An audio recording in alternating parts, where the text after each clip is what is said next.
Alright, welcome back everyone. This is Shadow Drake, and so the topic of this video would be essentially batch commands. And particularly, we're going to be using the set batch instruction. And the reason we're going to be using that is we're going to start to make some logic to be able to affect space around us. And so to help explain the batch commands, we're just going to make something that turns our lights on or off based on this occupancy sensor. Now, we're going to be using this chip, which I call room light control.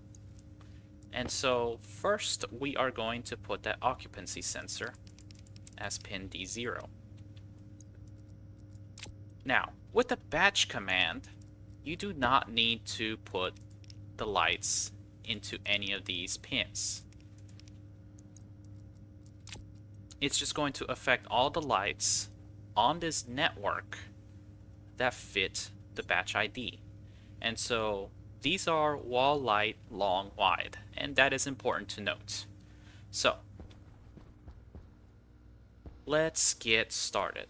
So we're going to be in room light control. We're going to clear the existing. So let's get this started. Let's do main, yield, and jmain. Because that's a good way to start. So now let's alias the occupancy sensor, and we'll just call this let's just do OCC for short, D0.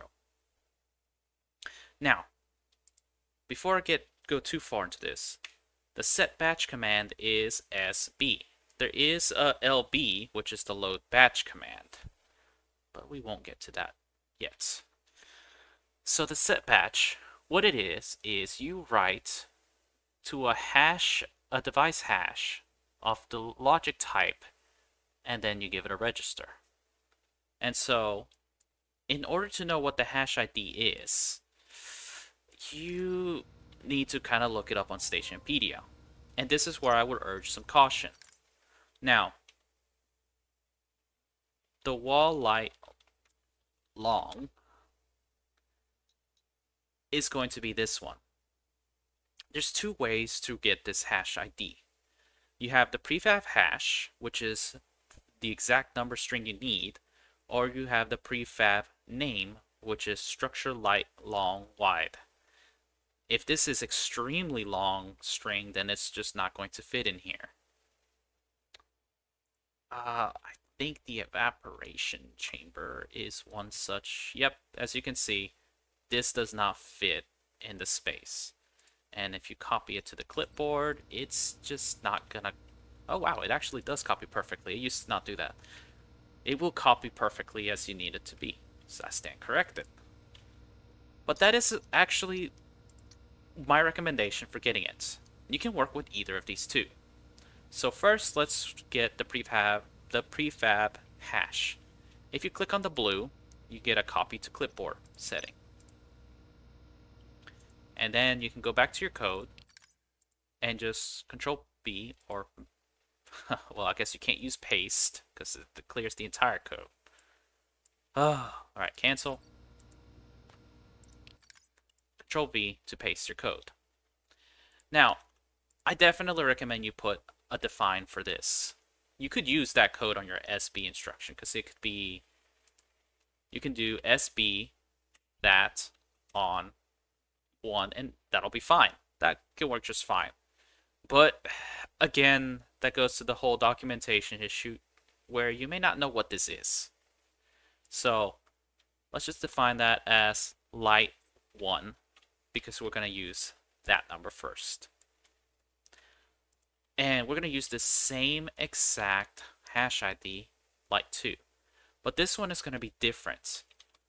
You have to do the hash function, and this is the syntax for it. You got to do hash.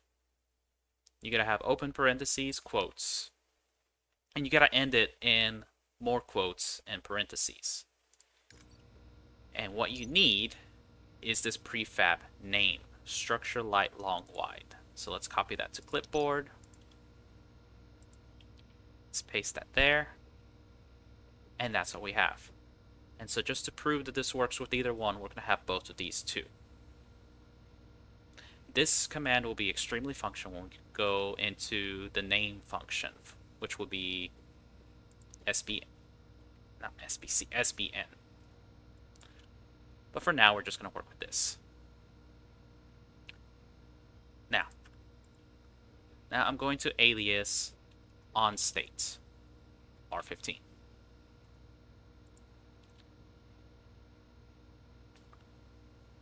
So we're going to do SB light 1 based on onState.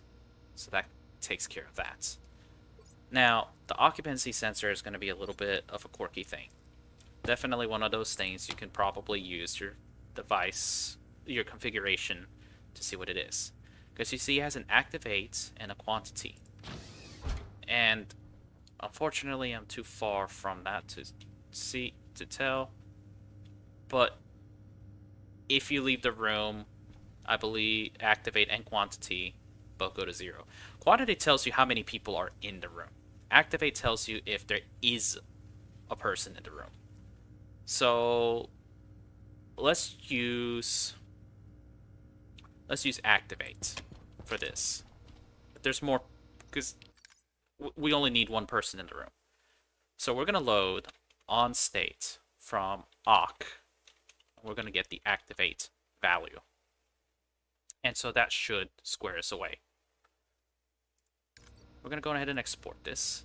The lights should stay on. And as soon as I walk out of the room, they should have gone off.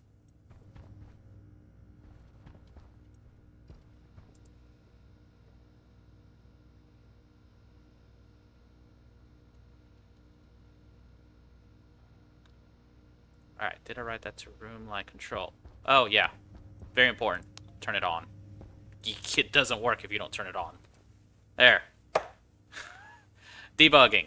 Turn on your code. As you can see, I walk back in. Lights come back on. Walk out. Lights come back off. Alright, perfect. It works. So now we're going to use light 2 instead.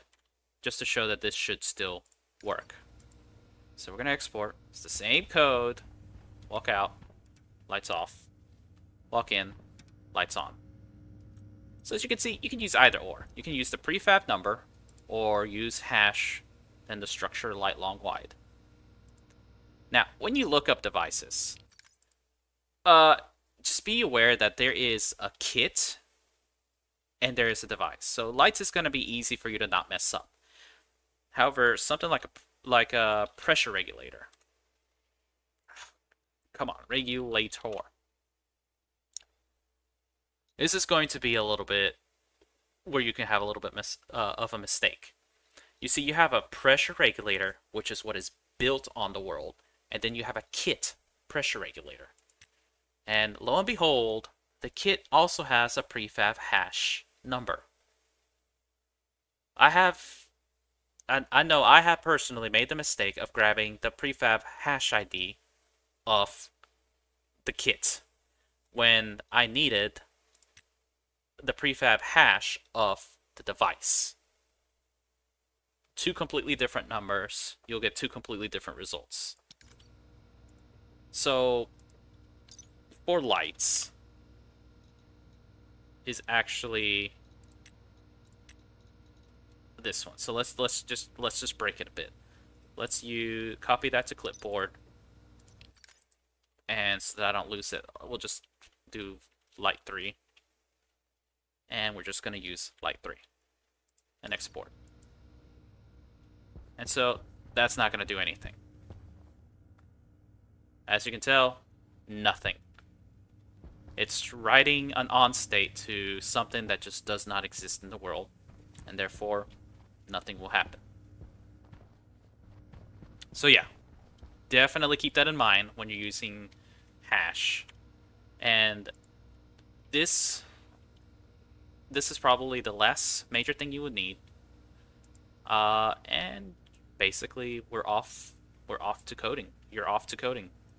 I will cover the stack, but before we do that, we're just going to automate these solar panels. As you can tell, they are grossly pointed in the wrong direction, but I also need to do some wiring before that. Alright. I hope to see you back, and let's automate some solar panels.